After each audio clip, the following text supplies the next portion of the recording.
Hello student, good morning. Welcome to my channel physics by BS Kelawat. आज की class जो है वो हिंदी मीडियम के लिए है और हम पढ़ रहे हैं क्लास 12 का यूनिट नंबर फर्स्ट जो है हमारे पास स्थिर वैद्युतिकी। और हमने स्टार्ट किया है स्थिर वैद्युतिकी का सेकंड चैप्टर जो है हमारे पास गाउस का नियम एवं अनुप्रयोग। आपको याद होगा अभी तक हम चैप्टर नंबर सेकंड गाउस के नियम और अनुप्रयोग पर टोटल 9 लेक्चर्स कर चुके हैं और लगभग गाउस से रिलेटेड जितने भी टॉपिक्स आते हैं वो हम कंप्लीट कर चुके हैं। 2-3 टॉपिक और बचते हैं जो हम आज की क्लास के बाद में हम कंप्लीट करेंगे। तो आज की क्लास में हम क्या पढ़ने वाले हैं, तो आपको याद होगा कि प्रीवियस दोनों क्लासेस के अंदर हमने गाउस के नियम के अनुप्रयोग पढ़े हैं। ठीक है, तो टोटल हमने 5 अनुप्रयोग पढ़े थे। एक हमने पढ़ा था अनंत लंबाई का रेखीय विस्तार के कारण, अनंत लंबाई के रेखीय विस्तार के कारण r दूरी पर विद्युत क्षेत्र की तीव्रता। दूसरा अनुप्रयोग हमने पढ़ा था एक कुचालक प्लेट या परत के कारण r दूरी पर विद्युत क्षेत्र की तीव्रता। तीसरा हमने पढ़ा था चालक परत या प्लेट के कारण विद्युत क्षेत्र की तीव्रता। पांचवा हमने पढ़ा था किसी चालक गोले पर आवेश वितरित है ना, गोलीय चालक के कारण विद्युत क्षेत्र की तीव्रता। और लास्ट अनुप्रयोग हमने पढ़ा था वो पढ़ा था हमने कुचालक गोले के कारण विद्युत क्षेत्र की तीव्रता। तो ये 5 अनुप्रयोग पढ़े थे। तो आज की क्लास में हम क्या करने वाले हैं, तो आज की क्लास में हम जो भी हमने 5 अनुप्रयोग पढ़े हैं उन पर हम न्यूमेरिकल्स करने वाले हैं। क्लियर है? और आपको याद होगा तो न्यूमेरिकल्स करने के लिए आपको क्या जरूरत पड़ेगी, तो आपको जितने भी अनुप्रयोग हैं उनके आपको आंसर्स याद होने चाहिए। अगर आपको रिजल्ट याद नहीं है उनके तो आप डायरेक्ट न्यूमेरिकल में वैल्यू पुट नहीं कर पाओगे और आंसर नहीं निकाल सकते हो। तो देखो कहीं कहीं हमको कुछ चीज़ों को याद रखने की भी जरूरत पड़ेगी, है ना। सारी चीज़ों को हम डायरेक्ट आके सॉल्व नहीं कर पाएंगे। जैसे कि आज हम न्यूमेरिकल करेंगे उसके लिए आपको रिजल्ट याद होने चाहिए अनुप्रयोग के, तो हम वहां पर वैल्यूज रख के आंसर को निकाल पाएंगे। क्लियर है? तो आपको थोड़ा सा अगर आप प्रैक्टिस कर रहे हो तो आपको वो सारी चीजें धीरे धीरे याद रहने लग जाएगी। क्लियर है? वैसे भी आप बोर्ड के स्टूडेंट हो तो आपको बहुत सिंसियरली पढ़ना है और बहुत अच्छे से फोकस रखते हुए फिर पढ़ाई करनी है। ठीक है, नोट्स बनाने की प्रैक्टिस हमेशा रखनी है। नोट्स अपने हाथ से बनाने हैं। चाहे मैं आपको नोट्स भेज रहा हूँ व्हाट्सएप ग्रुप पे और टेलीग्राम पे, मगर फिर भी आपको कोशिश करनी है कि नोट्स आप खुद लिखो। जो मैंने आपको नोट्स दिए हैं उसको पढ़ के अपनी लैंग्वेज में एक बार खुद नए नोट्स बनाओ, वो आपको काफ़ी हेल्प करेंगे। ठीक है, तो अब हम स्टार्ट करते हैं आज का न्यूमेरिकल नंबर फर्स्ट। देखिए पहला न्यूमेरिकल क्या कह रहा है, एक अपरिमित विस्तार के सीधे तार पर रेखीय आवेश घनत्व 2 माइक्रोकूलम प्रति मीटर है। इस रेखीय आवेश में वायु में 20 सेंटीमीटर दूरी पर स्थित बिंदु पर विद्युत क्षेत्र की तीव्रता ज्ञात करो। तो बहुत इजी क्वेश्चन है जो हमारा पहला अनुप्रयोग था। आपको याद होगा कि जैसे कि आपके पास एक अनंत लंबाई पर रेखीय आवेश दे रखा इस तरह से, ठीक है, और ये लंबाई जो थी क्या तक, कहां तक थी, अनंत तक थी। ठीक है, इस पर आपको दे रखा है रेखीय आवेश घनत्व, आपको लेमडा दे रखा है। कितना दे रखा है? 2 माइक्रोकूलम प्रति मीटर। ठीक है, अच्छा इसको माइक्रोकूलम को कूलम में बदल लेते हैं, 10⁻⁻6 कूलम प्रति मीटर। क्लियर है? ये आपकी पहली गिवन वैल्यू है। अच्छा, इस तार पर एक समान रूप से आवेश वितरित है। आपको कितनी दूरी पर? 20 सेंटीमीटर। r बराबर 20 सेंटीमीटर दूरी पर कोई बिंदु है, वहां आपको विद्युत क्षेत्र की तीव्रता ज्ञात करनी है। तो आपको दूरी दे रखी है 20 सेंटीमीटर, इसको हम MKS में कन्वर्ट कर लेंगे और ये हो जाएगी 20 × 10⁻² मीटर। ठीक है, तो ये आपके नॉर्मल से कन्वर्जेंस हो गए। अगर अब आपको रिजल्ट याद है, आपको याद होगा कि अनंत लंबाई का रेखीय आवेश वितरित है, उसके कारण जो विद्युत क्षेत्र की तीव्रता होती है दैट इज 1/2πε0 λ/r। ठीक है, अब हमने आपको याद होगा कि मैंने इस वाले एक्सप्रेशन को 2 से मल्टीप्लाई और 2 से डिवाइड किया था। ऐसा करने से ये जो वैल्यू है ये पूरी ये हो जाएगी 1/4πε0 जो कि एक कांस्टेंट या नियत राशि होती है। तो 1/4πε0 2 λ/r। अब कुछ नहीं करना, वैल्यूज रखनी है, आप रख सकते हो। 1/4πε0 की वैल्यू होती है 9 × 10⁹, ये हो जाएगा 2। लैम्डा की वैल्यू कितनी है? 2 × 10⁻⁻6 और r की वैल्यू है 20 × 10⁻²। ठीक है, तो पहले आप क्या करोगे, देखो ये 9 है, 2 × 2 4, 4 × 9 36, 10 की घात 9 है ये -6 है, अपॉन में है ये, क्लियर है। अच्छा अब देखो 36 अपॉन 20, 10 की घात 9 में से 6 गया, कितना बचा 3, ये ऊपर जाएगा +2, तो अब कितना हो गया देखो 36 अपॉन 20, 10 की घात 5, क्लियर है। अच्छा अब ऐसा करो, ये जो 20 है आप ऐसा करो इस 0 को भी ऊपर ट्रांसफर कर दो, जिससे क्या होगा देखो 36 अपॉन 2, एक 0 ऊपर ट्रांसफर करोगे तो 10 की घात 1 से कम हो जाएगी, तो 10 की घात 4 हो जाएगी। अब यहां बचेगा 36 में 2 को डिवाइड करोगे तो 18 अपॉन 10 की घात 4। इस आंसर को सही फॉर्मेट में लिखने के लिए मैं अगर यहां पर एक पॉइंट बढ़ा देता हूं, है ना, तो यहां से एक पावर क्या हो जाएगी, यहां पर पॉइंट लगा दूंगा तो यहां पर एक पावर बढ़ जाएगी। और यूनिट इलेक्ट्रिक फील्ड या विद्युत क्षेत्र की इकाई क्या होती है, न्यूटन प्रति कूलम या वोल्ट प्रति मीटर। क्या होती है, न्यूटन प्रति कूलम या वोल्ट प्रति मीटर, ठीक है। तो हमारे पास यहाँ कूलम में दे रखा है तो न्यूटन पर कूलम इसकी इकाई हो जाएगी। बहुत इजी क्वेश्चन है, नॉर्मल सा कन्वर्जन है और आपको वैल्यू रख के आंसर निकालना है। तो इस तरह से गाउस के जो अनुप्रयोग हैं उस पर आपको क्वेश्चंस पूछे जा सकते हैं। अब देखिए सेकंड क्वेश्चन, अनंत विस्तार की अचालक परत के 1 सेंटीमीटर। अच्छा अब हम क्या बनाएंगे, परत पर। आपको याद होगा एक अचालक परत वाला कंसेप्ट मैंने आपको समझाया था, ये आपकी एक अचालक परत हो जाएगी, ठीक है। इसका विस्तार कहां तक हो जाएगा, अनंत तक हो जाएगा। अगर परत है तो इस पर आवेश वितरण होता है, वो पृष्ठीय आवेश वितरण होता है, दैट इज सिग्मा बराबर Q/A, ये पृष्ठीय आवेश वितरण हो जाएगा, ठीक है। 1 सेंटीमीटर क्षेत्रफल में 17.70 माइक्रोकूलम आवेश है। परत के निकट वायु में विद्युत क्षेत्र की तीव्रता ज्ञात करो। तो आपको अचालक परत का आंसर याद हो तो देखो अचालक परत का आंसर होता था सिग्मा अपॉन 2 एप्सिलॉन नॉट, याद है सबको। और चालक परत में कितना होता है, सिग्मा अपॉन एप्सिलॉन नॉट। जितना सिग्मा अपॉन, है ना, अचालक परत पे कितना हो जाएगा, सिग्मा अपॉन 2 एप्सिलॉन नॉट। और चालक परत होगी तो इसके डबल हो जाएगा, that is sigma upon epsilon naught, clear है। अच्छा ये आपको दे रखी है, इसमें आपको पता 2 कांस्टेंट है, एप्सिलॉन नॉट कांस्टेंट है। एप्सिलॉन नॉट की वैल्यू कितनी होती है, 8.85 10 की घात -12, यही होती है। अच्छा अब देखिए आपको सिग्मा की वैल्यू निकालनी है, तो पहले सिग्मा के लिए सिग्मा का फॉर्मूला होता है Q/A। आपको Q दे रखा क्या, तो देखो हमको क्या दे रखा, Q दे रखा आपको 17.70 माइक्रो कूलम को हम कूलम में बदल लेंगे तो किससे मल्टीप्लाई कर लोगे बताओ, 10 की घात -6 से मल्टीप्लाई कर लेंगे तो ये कूलम में कन्वर्ट हो गया, ये हो गया Q। अच्छा A देखो, 1 सेंटीमीटर स्क्वायर को मीटर स्क्वायर में बदलना है, तो पहले वाले सेंटीमीटर को मीटर में बदलोगे 10 की घात -2 और दूसरे वाले सेंटीमीटर को बदलोगे तो वापस 10 की घात -2, तो ये हो जाएगा 10 की घात -4 मीटर स्क्वायर। तो ये आपका क्षेत्रफल हो जाएगा और ये आपका आवेश हो जाएगा।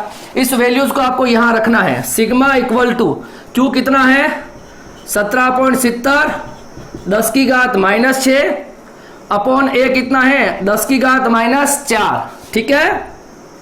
इसको सोल्व कर लेंगे, 17.70 10 की घात -6 और ये प्लस ऊपर जाएगा -6 + 4, तो सिग्मा आ गया हमारे पास 17.70 इंटू 10 की घात -2, ये आ गया आपके पास सिग्मा, क्लियर है। ओके अब हमको क्या निकालना है, तो आपको पूछा गया E, तो E कितना हो जाएगा सिग्मा अपॉन 2 एप्सिलॉन नॉट, तो सिग्मा कितना हो गया 17.70 10 की घात -2 2 इंटू 8.85 10 की घात -12। अच्छा ये देखो 17.70 है और 8.8 को 2 से मल्टीप्लाई करोगे तो ये भी आ जाएगा 17.72 के नियर अबाउट, ठीक है। अच्छा ये 10 की घात -2 ऊपर है, 10 की घात -12 को ऊपर भेजोगे तो +12। अच्छा ये आ जाएगा, कैंसिल हो जाएगा 1, तो आंसर कितना आना चाहिए 10 की घात 10 न्यूटन प्रति कूलम, ये आ जाएगी विद्युत क्षेत्र की तीव्रता। देखिए इसमें आपको ये देखा कि निकट में वायु पर कहीं पर भी, यहां निकालो तो भी इतना ही आएगा, यहां निकालो कहीं पर भी, ऐसा क्यों है, क्योंकि देखो जो चालक परत या कुचालक परत होती है उसमें विद्युत क्षेत्र की तीव्रता जो होती है वो दूरी पर निर्भर नहीं करती है। अगर ये दोनों परतें, इन दोनों परतों का विस्तार अनंत तक हो तब, है ना, ये दूरी पर निर्भर ही नहीं करेगी। इसी वजह से बोला गया, इसमें दूरी नहीं दे रखी है आपको, बोला गया निकट वायु में, जबकि इस वाले क्वेश्चन में ये दूरी पर निर्भर करता है, तो आपको दूरी दे रखी है 20 सेंटीमीटर।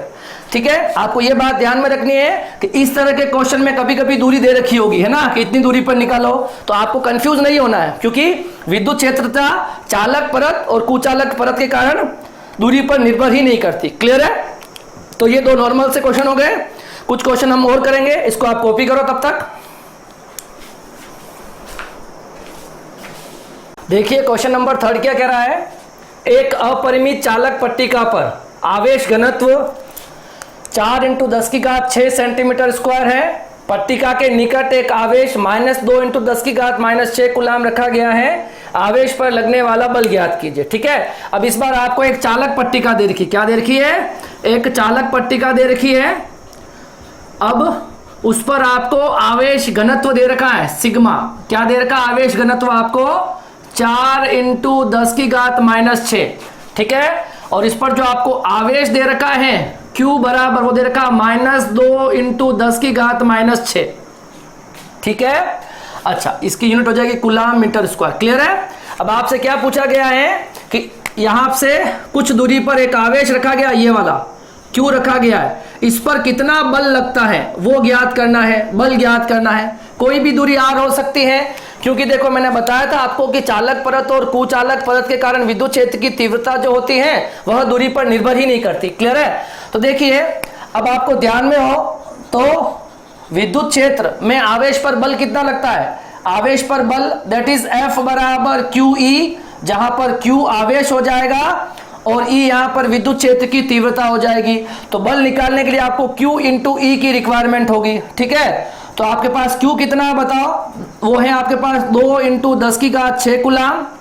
अब हमको चाहिए E, क्या चाहिए, E। अब आप बताइए कि कोई चालक परत है, उसके कारण विद्युत क्षेत्र की तीव्रता होती है σ/ε0। ठीक है, किसी भी दूरी पे ले लो आप। ठीक है, तो देखिए ये होती है हमारे पास σ/ε0। तो सिग्मा की वैल्यू क्या दे रखी है आपको, 4 × 10⁻⁻6 और ε0 होता है 8.85 10⁻⁻12। ठीक है, ये आपका E आ गया। तो हम क्या करेंगे, इन दोनों वैल्यूज को उठा के इस फॉर्मूले के अंदर रख देंगे। आपको बल निकालना है तो देखो Q कितना दे रखा है, 2 × 10⁻6। E क्या दे रखा है आपको, सिग्मा E आपको दे रखा है 4 × 10⁻⁻6, 8.85 × 10⁻⁻12। इसको सोल्व कर लेना है, सिंपली आंसर मिल जाएगा आपको। ठीक है, अब देखिए ये 4 × 2 कितना हो जाएगा, 8 10⁻⁻6 और -6 नीचे आ जाएगा आपके पास 8.85 10⁻⁻12। तो यहाँ बच गया आपके पास 8/8 10⁻12/10⁻12। 8 में 8.85 को डिवाइड करोगे तो आंसर आ जाएगा 0.91 न्यूटन। क्या आ जाएगा, 0.8 में 8.85 को भाग दोगे तो 0.9 आएगा आपके पास। ठीक है, और बल की इकाई क्या होती है, न्यूटन, तो आपको लिखनी है। क्लियर है? बहुत इजी क्वेश्चन था। विद्युत क्षेत्र में आवेश पर बल कितना होता है, F बराबर QE। तो आपसे अब आपको पता होना चाहिए Q आपको दे रखा, E कैसे ज्ञात करोगे, तो एक चालक परत के कारण विद्युत क्षेत्र की तीव्रता जो होती है वो दूरी पर निर्भर नहीं करती, और वो कितनी होती है, σ/ε0। क्लियर है? ये सारी वैल्यूज रखोगे और ये आंसर। ठीक है, ε0 की वैल्यू आपको याद होनी चाहिए अब। ठीक है, निर्वात की विद्युतशीलता जिसका जो मान होता है वो होता है 8.85 10⁻⁻12। क्लियर है? ये क्वेश्चन नंबर 3 हो जाएगा। अब हम चलते हैं क्वेश्चन नंबर 4 के ऊपर। देखो प्रस्तुत ये जो है ये गाउस के नियम, ये फ्लक्स का क्वेश्चन डाल दिया मैंने बीच में। ठीक है, थोड़ी सी प्रैक्टिस हो जाएगी इसलिए। ठीक है, देखो प्रस्तुत चित्र में 10 सेंटीमीटर भुजा, ये सारे टेक्स्ट बुक के क्वेश्चन ही है। ठीक है, प्रस्तुत चित्र में 10 सेंटीमीटर भुजा के किसी वर्ग के केंद्र से ठीक 5 सेंटीमीटर ऊंचाई पर कोई आवेश 10 माइक्रो कूलाम रखा है। इस वर्ग से गुजरने वाला फ्लक्स ज्ञात करो। देखो तो ये आपको एक वर्ग दे रखा है, चारों भुजाएं समान है। अच्छा, इस वर्ग के परत से 5 सेंटीमीटर ऊपर कोई Q आवेश दे रखा है और आपसे पूछा गया है कि इस आवेश के कारण इतने क्षेत्रफल से कितना फ्लक्स आपको पास होता है या कितना फ्लक्स गुजरता है, उसकी वैल्यू को निकालना है। अब देखिए अगर आप गाउस का नियम लगाओगे, सोच के देखो, अगर हम यहाँ पर गाउस का नियम लगाते हैं ठीक है। तो गाउस का नियम जो होता है वो बंद पृष्ठों से गुजरने वाले फ्लक्स के लिए है, और उसका जो फॉर्मूला होता है दैट इज Q/ε0। अब आपको पता है ये तो वर्ग है, वर्ग तो बंद पृष्ठ है नहीं, हम एक यहाँ पर एक ट्रिक यूज करेंगे। ऐसे क्वेश्चन मैंने पहले भी करा रखे हैं। तो पहले हम क्या करेंगे, देखो यहाँ पर हम क्या करेंगे, यहाँ पर एक घन बना लेंगे। क्या बना लेंगे, एक पूरा का पूरा घन बना लेंगे, ठीक है, इस तरह से। ये आपने एक घन बना लिया सपोज। अच्छा, अब इस घन के अंदर कितना आवेश है, Q आवेश है। तो इस घन से गुजरने वाला अब फ्लक्स, अब देखो ये क्या बन गया, ये आपने पहले गाउसीय पृष्ठ बना लिया। क्या बना लिया, गाउसीय पृष्ठ, और ये बंद होना चाहिए। तो आपने इसको एक वर्ग को आपने ये सारे फलक मिला के आपने घन बना लिया। और आपको पता है कि इस घन से गुजरने वाला फ्लक्स कैसे ज्ञात करोगे, तो किसी बंद पृष्ठ से गुजरने वाला विद्युत फ्लक्स उसके अंदर रखे गए आवेश का 1/ε0 गुणा होता है। अब देखिए यहां पर देखिए ये Q/ε0 हो गया। अब सोच के देखो, टोटल आपके पास आ रहा है Q/ε0 टोटल, ठीक है। तो एक वर्ग से कितना पास होगा, तो हमारे पास 6 फलक होते हैं, ठीक है। घन कितने फलकों से मिलकर बनता है, 6 फलक से मिलकर बनता है। क्लियर है। तो देखिए पूरे के पूरे घन से गुजरने वाला फ्लक्स हो गया Q/ε0। तो आपके पास जो एक फलक होगा उससे गुजरने वाला फ्लक्स हो जाएगा, कितना हो जाएगा, Q/6ε0 टाइम। होगा कि नहीं होगा, उसका 6th वाला पार्ट। टोटल जा रहा है Q/ε0 6 फलकों से, तो एक फलक से कितना जाएगा, Q/6ε0। अब इसकी वैल्यू रख देनी है आपको, ठीक है। तो देखो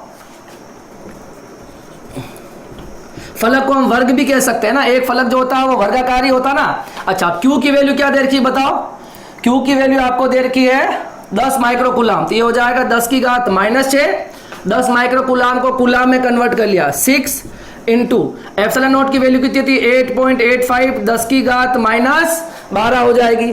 क्लियर है। अब देखिए इसको सॉल्व कर लें अपन, वर्ग लिख लेते हैं, चलो ठीक है। ये हो जाएगा 10 10 की घात -6 + 12 अपॉन 6 इंटू 8.85। ओके, अब देखिए यहां पर कितना हो जाएगा, 10 अपॉन 6 इंटू 8.85 मल्टीप्लाई करके देख सकते हो, ये आ जाएगा कुछ 53.1। 6 को 8.8 से मल्टीप्लाई करोगे ऊपर आ जाएगा 10 की घात 6, ठीक है।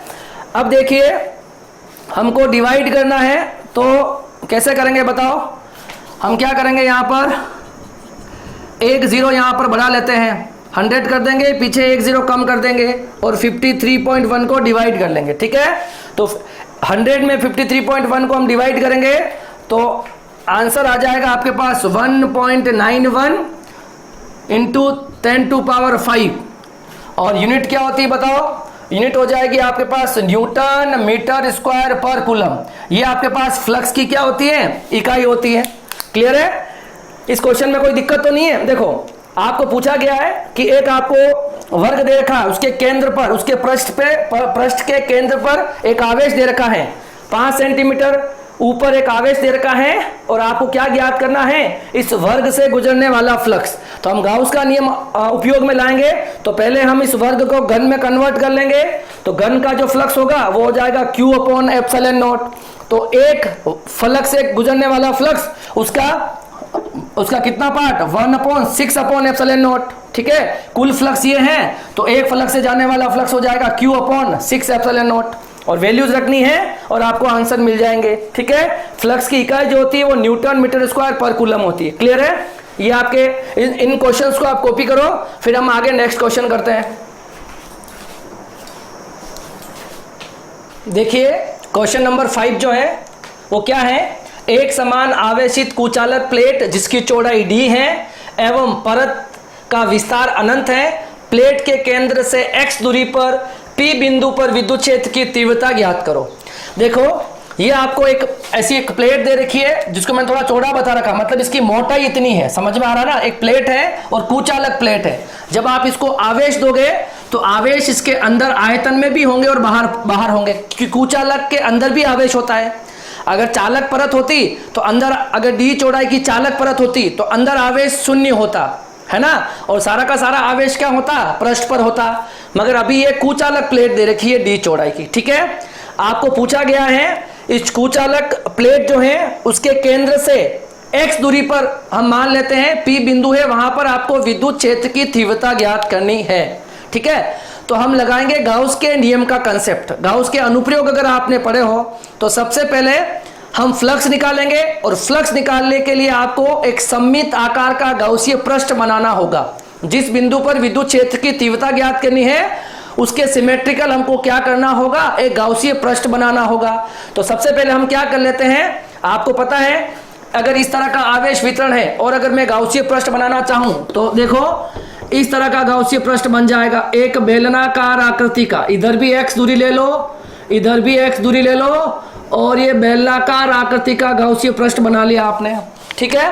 अच्छा, क्योंकि हम एक बंद पृष्ठ से गुजरने वाला फ्लक्स निकालेंगे और फिर हम विद्युत क्षेत्र की तीव्रता की गणना करेंगे। अच्छा, अब देखिए ये आपने गाउसीय पृष्ठ बना लिया।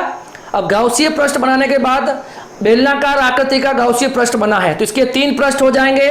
2 तो अनुप्रस्थ काट के क्षेत्रफल ये वाला, ठीक है, मतलब A और ये A, और एक हो जाएगा आपके पास वक्र पृष्ठ, मतलब ये मार्कर आपको दिख रहा है तो इसके 2 अनुप्रस्थ काट के क्षेत्रफल है और एक ऊपर वक्र पृष्ठ दिख रहा है।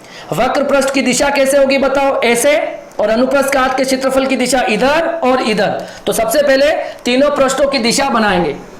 क्षेत्रफल सदिश, तो इसका क्षेत्रफल सदिश इधर, इसका क्षेत्रफल सदिश इधर और इसका क्षेत्रफल सदिश इधर, ये तीनों की दिशाएं बन गई। अच्छा, विद्युत क्षेत्र क्या होता है, बाहर की ओर होता ना, लंबवत बाहर की ओर। तो तीनों क्षेत्रों से गुजरने वाले विद्युत क्षेत्र की दिशा बना दो। तो यहां पर विद्युत क्षेत्र जो होगा वो इधर जाएगा, यहां पर विद्युत क्षेत्र इधर जाएगा और यहां से विद्युत क्षेत्र इधर जाएगा। ऐसा बना दिया मैंने। तीनों के लिए मुझे थीटा की जरूरत पड़ेगी क्योंकि फ्लक्स का जो फॉर्मूला होता है that is E/ds cos theta.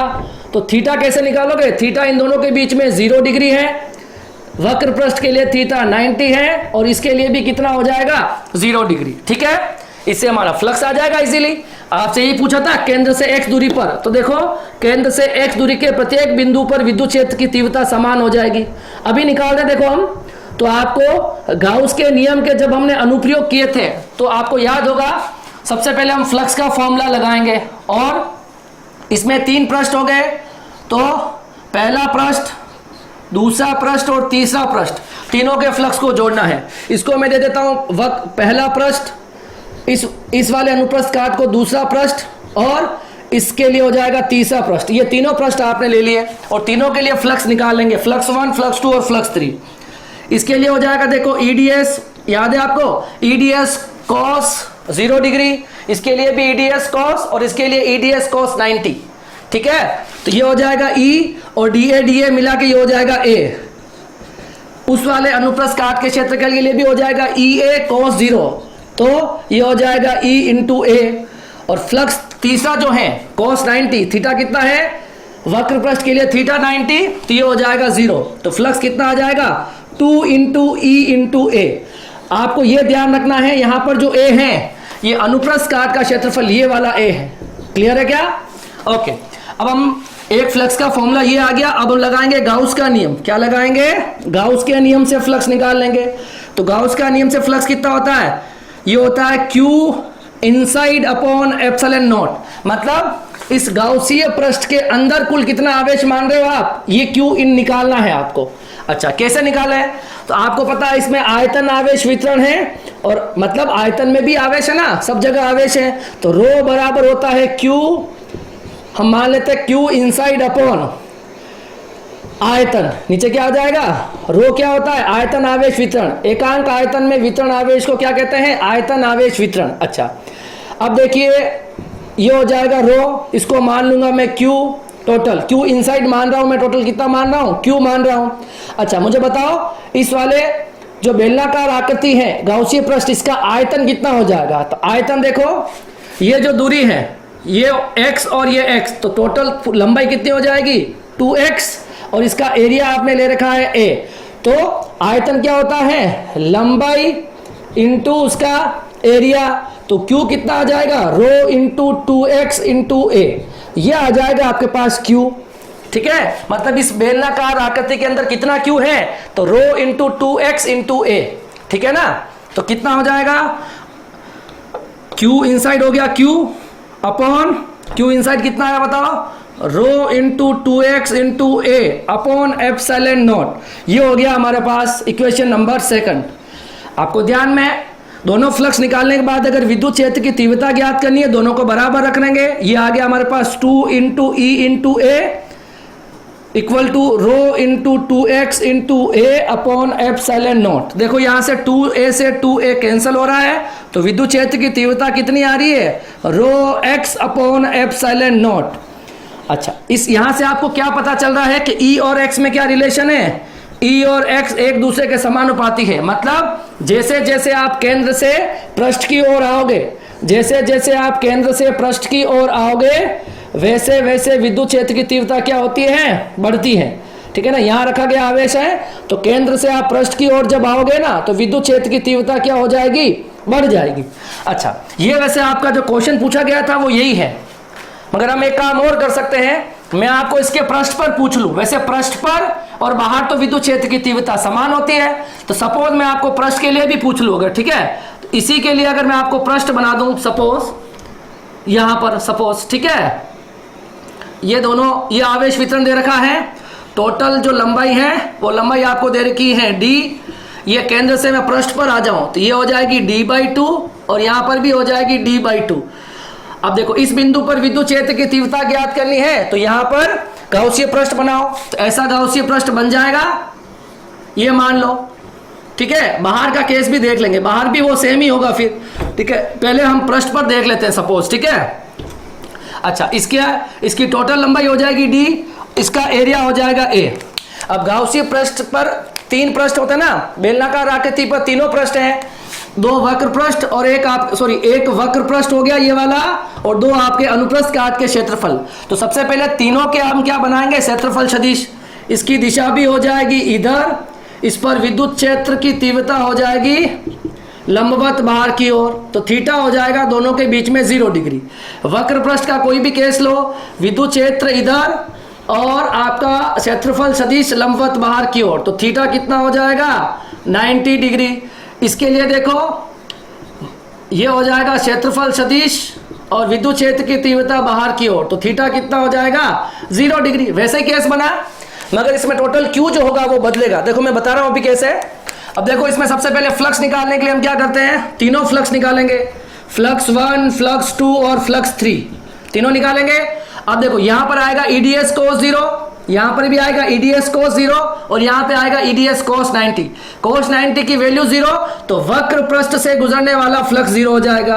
तो फ्लक्स पहला आ जाएगा E इंटू ए, ये भी आ जाएगा E इंटू ए, और वक्र पृष्ठ के लिए थीटा 90 है तो 0 हो जाएगा। तो फ्लक्स कितना हो जाएगा? 2 बराबर E2EA। ठीक है, सेम इसी के जैसा हो जाएगा वो। अच्छा, अब इसमें एक काम और होगा। देखो, इसके अंदर जो Q है, x दूरी पर ले लिया तो इसके अंदर Q अलग था अभी, और जब आपने पृष्ठ पर ले लिया तो इतना गाउसीय पृष्ठ आ गया है ये वाला पूरा, तो इसके अंदर आवेश है Q। ये आवेश कैसे निकालोगे? वही तरीका है, आवेश घनत्व Q इनसाइड अपॉन आयतन। तो रो बराबर Q इनसाइड को Q ले लो। आयतन कितना हो जाएगा इस वाले केस में बताओ? देखो, आयतन कैसे निकालेंगे? इस गाउसीय पृष्ठ के लिए आयतन, इसकी लंबाई, टोटल लंबाई कितनी हो जाएगी? d, और उसका एरिया हो जाएगा इसका a, तो E इंटू ए, तो टोटल Q कितना आ जाएगा? रो dA। क्लियर है ना? अब हम लगाएंगे गाउस का नियम। क्या लगाएंगे? गाउस का नियम। गाउस का नियम लगाएंगे। देखो, फ्लक्स जो निकालेंगे वो Q inside upon epsilon not. Q कितना आया? देखो, इस वाले गाउसीय पृष्ठ के अंदर आवेश जो है Q, वो कितना आया है? रो dA अपॉन एप्सिलॉन नॉट। ये हो जाएगी इक्वेशन नंबर 2। दोनों इक्वेशन को बराबर रख देंगे, फर्स्ट इक्वल टू सेकंड, तो 2 इंटू E इंटू ए बराबर rho D A upon epsilon naught. ये डी जो है वो चौड़ाई है, ए उसके अनुप्रस्थ काट का क्षेत्रफल है। क्या कैंसिल हो रहा है, देखो ए से ए कैंसिल हो रहा है, तो आपको ई कितना मिल रहा है, ई मिल रहा है rho D upon 2 epsilon naught. Clear है? अच्छा, अब देखिए इसके लिए अगर मुझे ग्राफ प्लॉट करना हो, देखो बाहर भी जाओगे इसमें एक्स नहीं आया ना, इसमें कहीं एक्स है क्या, नहीं है, तो एक ही जैसा रहेगा। बाहर भी जाओगे ना, अब परत के बाहर, पृष्ठ पर और बाहर विद्युत क्षेत्र की तीव्रता समान होती है। तो ग्राफ प्लॉट करना चाहो तो कैसा बन जाएगा ग्राफ, देखो मैंने अंदर निकाल लिया, पृष्ठ पे निकाल लिया, पृष्ठ और बाहर पे तो एक ही समान होगा, चाहे मैं ये ले लूंगा तो भी, ठीक है, क्योंकि दूरी पर तो निर्भर करेगा नहीं बाहर। तो इसका ग्राफ कैसे बन जाएगा, ये आर है और ये ई है। तो देखिए जब हम केंद्र से चलेंगे, केंद्र से जब केंद्र से हम पृष्ठ की ओर जाएंगे तो जैसे जैसे एक्स बढ़ेगा वैसे वैसे विद्युत क्षेत्र की तीव्रता बढ़ेगी और पृष्ठ पर हो जाएगी अधिकतम, मतलब यहां से आएंगे और d/2 दूरी चलेंगे यहां तक, तो यहां पर d/2 दूरी पर हो जाएगी अधिकतम और बाद में हो जाएगी नियत। यहां पर ई जो होती वो x के समानुपाती हो जाएगी और यहां बाहर जो होगी, पृष्ठ से बाहर जाओगे तो ई आपकी नियत रहेगी। तो ऐसा हम ग्राफ भी प्लॉट कर सकते हैं, ठीक है। वैसे हम ऐसा अनुप्रयोग कर चुके हैं, गोले वाला याद है आपको, चालक और कुचालक गोले वाले केस के ग्राफ बनाए थे, तो वैसे हम इसका ग्राफ भी बना सकते हैं।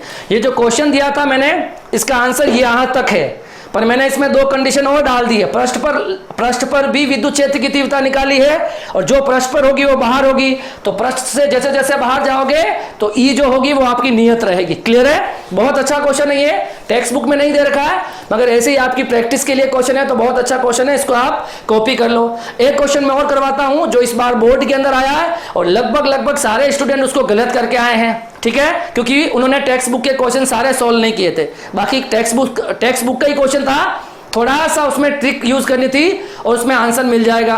तो उस क्वेश्चन को हम अभी कर लेते हैं, पहले आप इसको कॉपी कर लीजिए।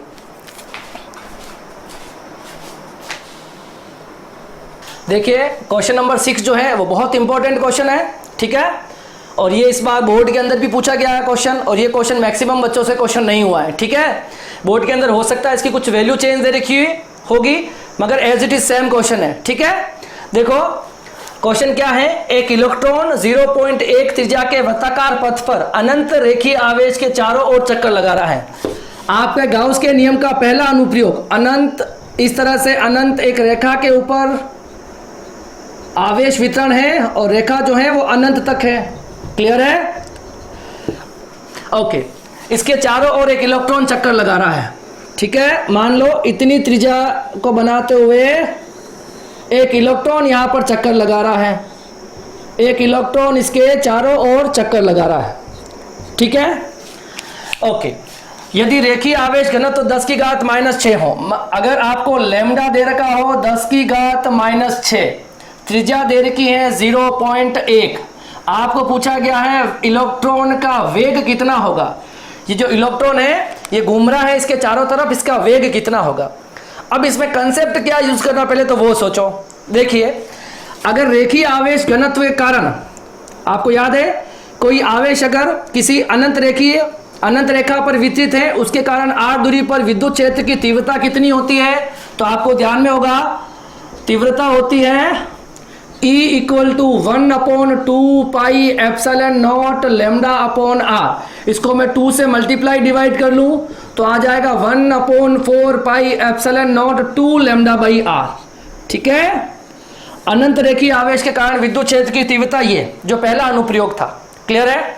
अच्छा, ये अगर आवेश है, अगर ये आवेश घूम रहा है तो इस विद्युत क्षेत्र के कारण, मान लो यहां पर विद्युत क्षेत्र r दूरी पर E विद्युत क्षेत्र इतना है, तो विद्युत क्षेत्र में इस इलेक्ट्रॉन पे कितना बल लग रहा होगा, तो है ना, तो विद्युत क्षेत्र में आवेश पर बल, विद्युत क्षेत्र में आवेश पर बल, देखो इस रेखा पर जो आवेश वितरित है उसके कारण r दूरी पर जो विद्युत क्षेत्र बना है उस पर इलेक्ट्रॉन घूम रहा है, मतलब तो कितना बल लगेगा आवेश पर बल, तो F = QE। अच्छा, F = QE, यहां पर आवेश कौन है, इलेक्ट्रॉन है, तो यहां पर आ जाएगा F = small e into capital E। E हो जाएगा इलेक्ट्रॉन का आवेश और कैपिटल E हो जाएगा विद्युत क्षेत्र। अब E की वैल्यू आपके पास है तो हम यहां रख देते हैं E × 1/4 pi epsilon naught 2 lambda by R, ठीक है। इसको थोड़ा सही लिख लेते हैं हम, 1/4 pi epsilon naught 2e lambda by R. ये आपके पास हो गया बल, मतलब यहाँ पर जो आवेश वितरित है, यहाँ इस बिंदु पर विद्युत क्षेत्र की तीव्रता इतनी है तो इस आवेश पर इतना बल लग रहा है, मतलब इलेक्ट्रॉन पर इतना बल लग रहा है, इस इलेक्ट्रॉन पे इतना बल लग रहा है और इलेक्ट्रॉन चारों ओर घूम रहा है। जब कोई भी वस्तु किसी अक्ष के परित घूमती है तो उस पर कौन सा बल लगता है? अभिकेंद्रीय बल। कौन सा बल लगता है? कोई भी वस्तु या चार्ज घूम रहा है उस पर क्या लग रहा होगा? अभिकेंद्रीय बल लग रहा होगा। क्या लग रहा है? अभिकेंद्रीय, मतलब FCP, अभिकेंद्रीय बल लग रहा है। कोई भी वस्तु जब घूमती है वो कितना होता है? mv²/r। तो इलेक्ट्रॉन घूम रहा है तो मास ऑफ इलेक्ट्रॉन, मतलब इलेक्ट्रॉन का द्रव्यमान, उस इलेक्ट्रॉन का ही वेग और उसकी त्रिज्या, ठीक है। अब देखिए, जब कोई वस्तु घूमती है तो अभिकेंद्रीय बल के कारण घूमती है। अच्छा, यहां पर ये अभिकेंद्रीय बल कौन सा बल प्रदान कर रहा है? तो ये वाला विद्युत बल अभिकेंद्रीय बल प्रदान कर रहा है। तो ये दोनों बल बराबर हो जाएंगे, तो हो जाएगा आपके पास अभिकेंद्रीय बल बराबर ये जो है बल F0 दे देता हूं इसको मैं, ठीक है। तो F0 अभिकेंद्रीय बल की वैल्यू कितनी है? mv²/r बराबर F0 की वैल्यू कितनी है? 1/4 pi epsilon naught 2e lambda by R. Clear है? तो देखो ये r से तार बिल्कुल कैंसिल हो रहा है। आपको निकालना है इलेक्ट्रॉन का वेग, तो इलेक्ट्रॉन का वेग m इधर नीचे आ जाएगा, तो 4 पाई epsilon naught 2e lambda upon m, ये आ जाएगा वेग। और अगर आप अंडर रूट स्क्वायर हटाएंगे तो अंडर रूट लग जाएगा, 1/4 pi epsilon naught 2e lambda upon m, ठीक है। अब ये वैल्यू रख लो, आपको इलेक्ट्रॉन का वेग मिल जाएगा, ठीक है। तो VE कितना आ जाएगा बताओ? 1/4 पाई एप्सिलॉन नॉट कितना हो जाएगा? 9 × 10⁹ 2 × E की वैल्यू कितनी बताओ? E की वैल्यू कितनी होती है? इलेक्ट्रॉन का आवेश 1.6 10⁻⁻19, ठीक है।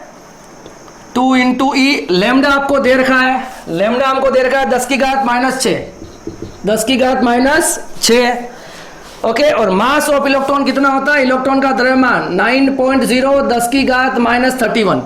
इसको सोल्व करना है सिंपली। अब देखो 9 × 2 18, 10⁻9 -19 -6, और ये -31 ऊपर जाएगी तो +31।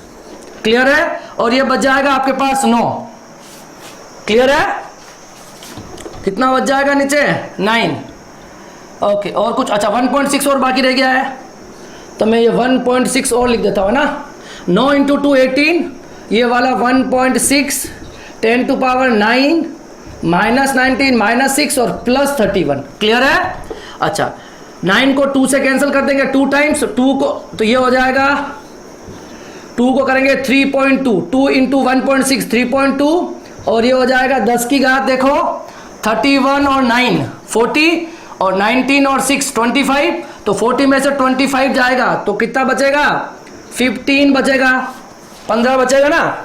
अच्छा, अब इसका आंसर मैं यहां निकाल लेता हूं, देखो VE 32, 3.2 में से पॉइंट हटाएंगे, नीचे 10 लगेगा, 10 की घात 15 है, ये 10 की घात ऊपर जाएगी तो 32 × 10 की घात 1 माइनस करोगे 14। अच्छा, आपको पता है अब 32 का स्क्वायर रूट कितना हो जाएगा? देखो, तो 25 का होता है 5 और 36 का होता है 6, तो 32 का हो जाएगा 5.1 ले लेते हैं, 5.2 32 का, 5.2 को 5.2 से मल्टीप्लाई करके देख लो, 32 का अंडर रूट 5.2, 10 की घात 14 का हो जाएगा 10 की घात 7, और ये यूनिट हो जाएगी मीटर पर सेकंड। ये एक क्वेश्चन हो गया है, ये बहुत इंपॉर्टेंट क्वेश्चन है, बोर्ड के अंदर पूछा गया है और मैक्सिमम बच्चों से क्वेश्चन नहीं हुआ था उस वक्त। कंसेप्ट ये था कि अगर ये रेखीय आवेश वितरण है, उससे r दूरी पर एक इलेक्ट्रॉन वृत्ताकार चक्कर लगा रहा है, अगर वो वृत्ताकार चक्कर लगा रहा है इसका मतलब उस पर अभिकेंद्रीय बल लग रहा होगा, तो अभिकेंद्रीय बल होता है mv²/r। तो वो अभिकेंद्रीय बल कौन प्रदान कर रहा है? तो विद्युत बल प्रदान कर रहा है, और आपको पता है F बराबर होता है QE, और E की वैल्यू कितनी होती है रेखीय आवेश वितरण के कारण? 1/4πε0 2 λ/r। ठीक है, तो यहां एक बल यहां से मिल जाएगा, एक अभिकेंद्री बल से मिल जाएगा, दोनों को बराबर रखोगे और v मतलब इलेक्ट्रॉन का वेग निकाल लोगे। क्लियर है? तो आज की क्लास में हमने गाउस के नियम के अनुप्रयोग पर टेक्स्ट बुक के न्यूमेरिकल भी किए हैं, और इससे पहला वाला जो न्यूमेरिकल था वो कुछ एक्स्ट्रा लेवल का न्यूमेरिकल हो गया। क्लियर है? तो अब हम मिलेंगे नेक्स्ट क्लास में, जिसमें हम जो सेकंड चैप्टर के जो बचे हुए टॉपिक हैं उसको हम कंप्लीट कर लेंगे। तो 1 या 2 क्लास में हम चैप्टर नंबर 2 खत्म करके फिर हम चैप्टर नंबर 3 पर विद्युत विभव चैप्टर स्टार्ट करेंगे। क्लियर है? आज की क्लास के लिए इतना ही। अब हम मिलेंगे नेक्स्ट क्लास में, तब तक आप घर पे रहिए, सेफ रहिए और पढ़ाई करते रहिए। Thank you so much.